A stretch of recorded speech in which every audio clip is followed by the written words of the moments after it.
عباس قل لي ما الذي أبكاك؟ أبكيت أم حاولت أن تتباكى؟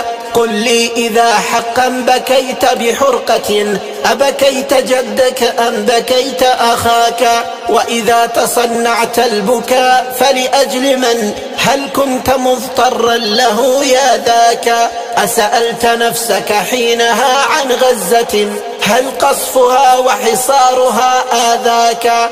أذكرت حتى سال دمعك جاريا صبرا وشتيلا وما أدراك؟ أم زار طيف الدرة المقتول في وقت الضحى فاغرورقت عيناك؟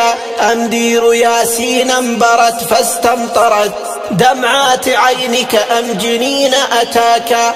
أم أنه الأقصى ذكرت حريقه فتوقدت نار الأسى بجواك؟ أم أن آلاف الأسارى حركوا فيك الحمية فانقهرت لذاك؟ أم أنه ماذا أقول مفسرا لبكاك؟ والله لا هذا ولا ذاك الذي أبكاك يا هذا وهز عراك، لكن بكيت ولي نعمتك الذي رباك وامتدت إليه يداك، وسكبت كفك لا دموعك حسرة حزنا لأن اليتم قد وافاك.